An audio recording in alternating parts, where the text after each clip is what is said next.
while Philip's son lived in slavery in the West Indies.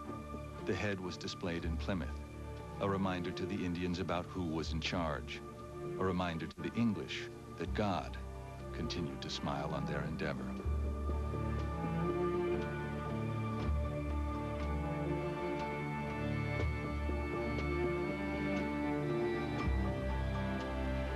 It's hard to see how conflict could have been avoided and how the outcome of that war could have been different.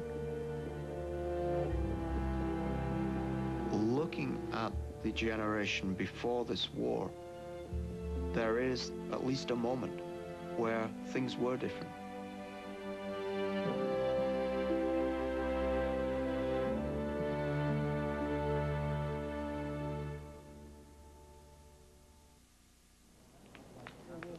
And let's roll it, please. We are rolling. Hey, rolling. Sam, take one. Marker. Action. One of the things we hope for in We Shall Remain is to sort of relocate Native American history at the center of American history. You know, it's often been sort of relegated to the sidelines. And by looking at Native history really closely, you realize that this is very central to the whole idea of this nation, how it came about, what the stories are that created America, who the heroes of America really are. Action. We knew we didn't want the series to be an encyclopedia of Native history. We wanted to have very discrete stories that were strong stories with strong characters. We worked very closely from the very beginning with Native historians and advisors. We think about what were the important stories, what stories should we tell, and how should we tell them. We were looking for moments where Native Americans employed diplomacy, where they used their spirituality, where they used politics. And so that informed our choices in the stories. In the series, what you find is that nothing is simple and nothing is black or white. When you have the odds and the adversity that you find with a lot of this history and Indian people and what they went through, you can't always be sure of the choices you would have made at the time.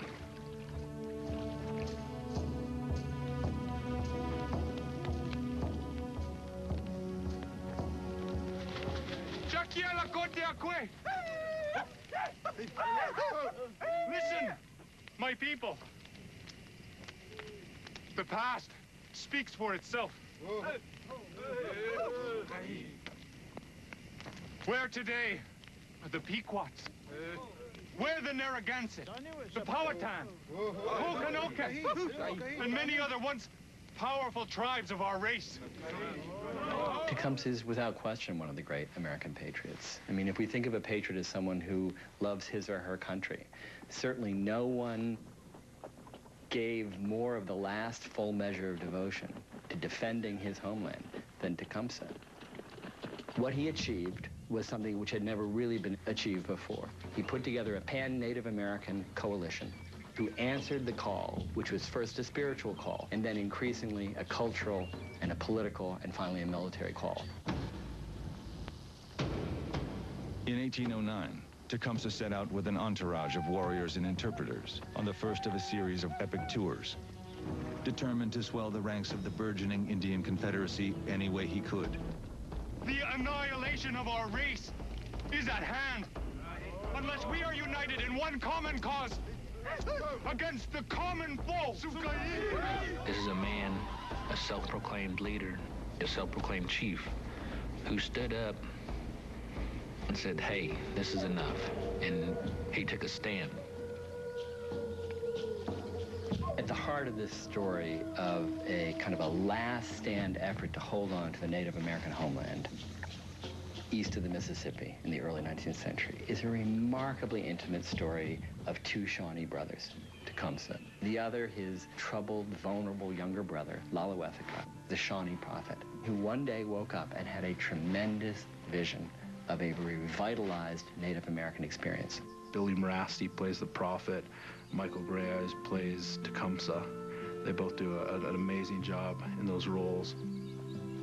Each one of the 5 episodes in the series is very different in terms of their aesthetic and their mixture of documentary and dramatic narrative.